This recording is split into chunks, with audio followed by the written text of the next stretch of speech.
Okay, I've drawn a couple of lines in here. We see the red kind of a triangle. That's an arc showing the spine tilt forward. That needs to be somewhere between 1 and 2 o'clock on the club face, on the clock face. Maybe it's a little upright, but it still brings the hands in a pretty good position. If she was bent over a little bit more, she could have her hands a little lower. Notice it's almost a straight line up the club shaft and up the trail arm. We should see an angle there of about 144 degrees. So ideally the hands would be a little closer to the thighs. She'd have a little bit more forward tilt. We do like the position of the legs and feet. They look very parallel. The knees look parallel to the feet. The hips look parallel.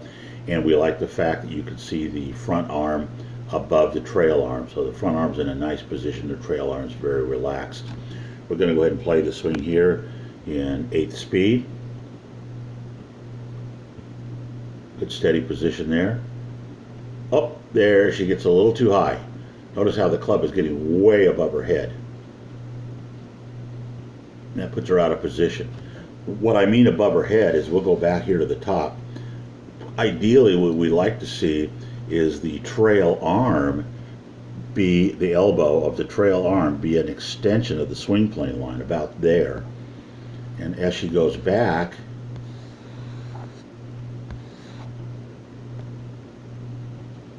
she's going to get way above it. See how way up, way up, way up, way up. So now the lead arm, instead of being parallel to the swing plane, is pointing way down, well inside the golf ball.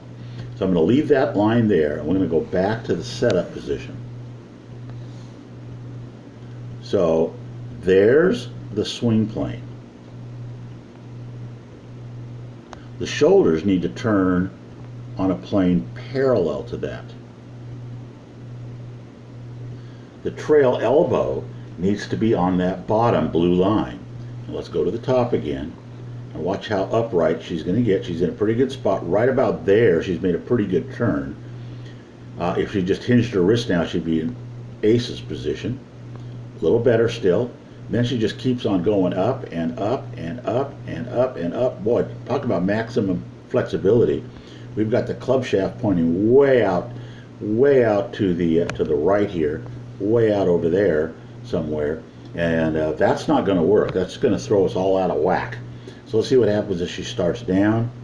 She's got to loop the club a lot to get it back on the plane line. She gets a little looping in there, not bad. It's a lot of physical activity to do that. She's going to stay way above the plane. She does drop the club in, not bad, but and off to the right she goes, because that's where the club ends up cutting across her body. So if we can just get her to stop the swing a little shorter, so she's got a little bit more control, and then learn to work that right knee around towards the left knee so she doesn't put so much strain on her back. If we clear this out of the way now, you'll see the shoulders have turned a lot more than the hips have turned. We like to see that on the backswing, but not on the forward swing, because there's so much energy. She's putting a lot of tension in her lower back, and that can be painful after a while.